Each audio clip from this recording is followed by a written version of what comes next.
Inacreditável, mas acontece bastante no Brasil. Então vamos lá. Petrobras está extremamente barata, 30% de dividend yield eles podem pagar esse ano, negociando a 1,9 vezes EBITDA, é uma das empresas mais baratas da bolsa. 1,9 vezes EBITDA basicamente é uma forma de você ver o quanto você paga pelos resultados das empresas. Então se o EBITDA for, por exemplo, 10, você paga 2 vezes, você paga 20. Se você paga 10 vezes, você está pagando 100, se o EBITDA for 10, né? Então é uma forma de você entender mais ou menos o quanto você está pagando, é um múltiplo, né? No jargão a gente fala, o quanto você está pagando pelos resultados de uma empresa. 2 vezes EBITDA é bem barato. Se você quiser que eu faça um vídeo explicando em detalhes o EV/EBITDA e comparando algumas empresas e o que é barato e o que é caro, comente aqui que a gente faz para você também. E como vocês sabem, a longo prazo as cotações seguem os resultados.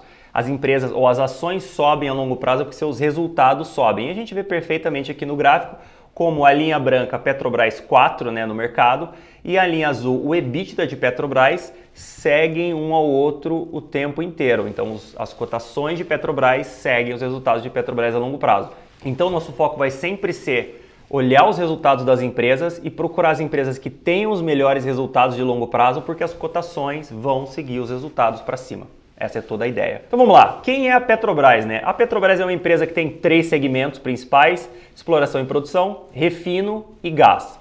Só que fica bem claro aqui, olhando esse gráfico que veio do release de resultados da empresa, como exploração e produção é muito maior que os outros segmentos, né? Aqui tem o EBITDA do primeiro trimestre dos 3 segmentos. Negativo para gás e energia, menos 300 milhões de dólares, aqui está em dólar, né? Está em bilhão de dólar. Petrobras é uma empresa gigantesca, obviamente. 3 bilhões de dólares de resultado em refino e 14 bilhões de dólares de resultado em exploração e produção. Então o que é importante para a Petrobras?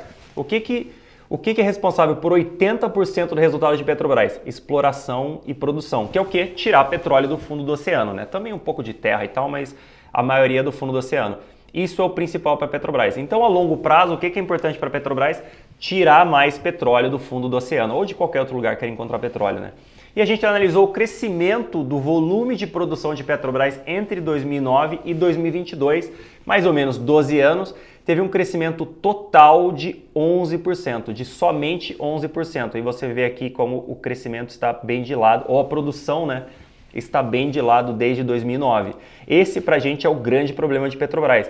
Mas se a produção de Petrobras não sobe, como as ações sobem, né? Como a gente viu que o EBITDA sobe e as ações subiram aí nos últimos meses? É simples. O crescimento vem do petróleo, então a gente está mostrando aqui como as ações de Petrobras em amarelo, aqui elas estão cotadas em dólar, seguem o petróleo para cima, claro, porque ela é uma produtora de petróleo, faz todo sentido que as ações sigam o petróleo. Seguiram, assim, não exatamente, né? Acabaram subindo 5% nesse período. Aqui a gente pegou 10 anos, enquanto o petróleo subiu 18%, mas o petróleo nem subiu muito. Imagina só, em 10 anos o petróleo subiu só 18%. O que fez os resultados de Petrobras subirem tanto, então, nesse tempo? Fácil, o dólar.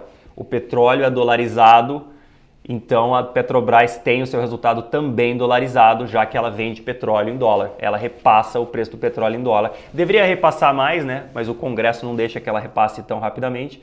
E é isso aí, o petróleo subiu 158% nos últimos 10 anos e a Petrobras subiu 170% nos últimos 10 anos aqui em reais, né? Dá para ver como a performance das ações é bem correlacionada com o dólar, o que faz todo sentido, porque o resultado da empresa é bastante correlacionado com o dólar. Claro, a longo prazo, as cotações seguem os resultados. E você tem Petrobras na carteira? Acha interessante comprar agora? O que você está achando do risco político na empresa?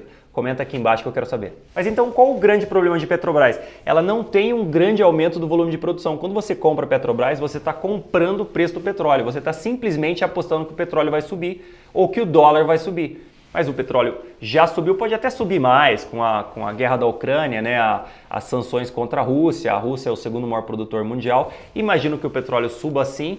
Mas não seria muito melhor se você comprasse uma petroleira que também ganha com o petróleo subindo, mas ganha ainda mais porque o volume de produção dela cresce significativamente? Vou mostrar para você. Se você se interessou por esse tipo de análise, tem um e-book aqui na descrição do vídeo que fala todas as minhas experiências, o que olhar, quando olhar, vários exemplos de empresas boas, de empresas ruins, toda a estratégia de value investing que eu adaptei do Warren Buffett, basicamente peguei a estratégia do Warren Buffett que funciona nos Estados Unidos e fiz ela funcionar aqui no Brasil. Muito interessante, dê uma olhada, o livro é muito bom, para quem leu, elogiou bastante. Então assim, nos últimos tempos a Petrobras puxou para baixo PetroRio, PetroRecôncavo e 3R, as três empresas que foram... Na verdade, Recôncavo e 3R são meio que copycats, né? São meio que cópias do que a PetroRio inventou, digamos assim, no Brasil, que é basicamente tocar campos maduros e tentar operar esses campos mais baratos do que a Petrobras ou as grandes petroleiras fazem. Está dando bastante certo, a PetroRio vem crescendo bastante, as outras duas também, apesar delas serem mais novas. E recentemente, todas elas sofreram com as quedas de Petrobras no mercado, né? Então toda essa ameaça do Congresso de taxar a exportação, aumentar o imposto sobre lucros das petroleiras, bateu em todas essas empresas. Então assim, vale a pena comprar Petrobras ou vale a pena comprar alguma delas? Eu gosto muito de PetroRio. Por quê? E explico rapidamente. PetroRio tem um resultado crescendo significativamente e as ações também subindo significativamente desde meados de 2018, 2019, quando ela acabou a reestruturação dela. Então, e para frente, o que vai acontecer com o PetroRio para frente? Ela ganha também com o preço do petróleo se o petróleo subir, se o dólar subir, mas tem uma coisa que é o mais importante de PetroRio. Hoje ela produz 35 mil barris de petróleo por dia. Ela acabou de anunciar a compra de Albacora Leste, que pode produzir mais 50 mil barris de petróleo por dia. Deve entrar no balanço de PetroRio provavelmente no final desse ano, no começo do ano que vem, quando a Agência Nacional de Petróleo aprovar essa compra. E mais, ela ainda também está comprando, não anunciou o fechamento da operação, mas provavelmente vai anunciar nas próximas semanas ou meses. Albacora, que são mais 75 mil barris de petróleo, que aí demora mais ou menos uns 6 meses a 1 ano para a ANP aprovar, então deve entrar nos resultados de PetroRio no ano que vem. E o campo de Wahoo, que são mais 40 mil barris de petróleo. Então, se você somar todos esses campos, a PetroRio pode estar produzindo 184 mil barris de petróleo em mais ou menos 4 anos. Quer dizer, a empresa pode multiplicar por 5 a sua produção em mais ou menos 4 anos, além dela ganhar com o preço do petróleo. E tudo isso negociando a coisa de mais ou menos 5 vezes EBITDA. Então a Petrobras sim é barata 2 vezes EBITDA. A PetroRio é um pouco mais cara, negocia o quê? 2,5 vezes mais que a Petrobras. Mas ela não tem o risco político, ela não tem o principal controlador, o governo federal, que não quer que a empresa ganhe dinheiro, quer que o combustível seja barato, basicamente. E ela tem todo esse potencial de crescimento que vocês estão vendo aqui. 5 vezes mais produção em coisa de 4 anos. Enquanto a Petrobras tem aquela produção que a gente mostrou para vocês que subiu só 11% nos últimos mais de 10 anos, né? Riscos para PetroRio. Petróleo. Algum problema se o Congresso resolver colocar impostos nas exportações de petróleo, porque o petróleo nem passa pelo Brasil, vai direto para fora, vai direto para o exterior, vai para a Ásia, para a Europa. Então, se o governo conseguir taxar essas exportações, seria extremamente negativo para a PetroRio, mas também seria muito negativo para as grandes petroleiras mundiais. Aí tem as americanas, as europeias, as asiáticas, que operam o pré-sal no Brasil. Então o governo daria um grande tiro no pé tentando taxar essas exportações. Eu acho bastante improvável, mas assim, no Brasil nunca diga nunca, né? Mas eu acho que vale a pena o risco, correr o risco do Congresso talvez fazer essa taxação, porque é extremamente improvável. É muito mais fácil para o Congresso bater na Petrobras do que ir brigar com as grandes petroleiras mundiais e brigar com os Estados Unidos, brigar com o Reino Unido, brigar com França, brigar com China. E esses caras são os caras que ajudam o Brasil a desenvolver o pré-sal. Então não faz nenhum sentido.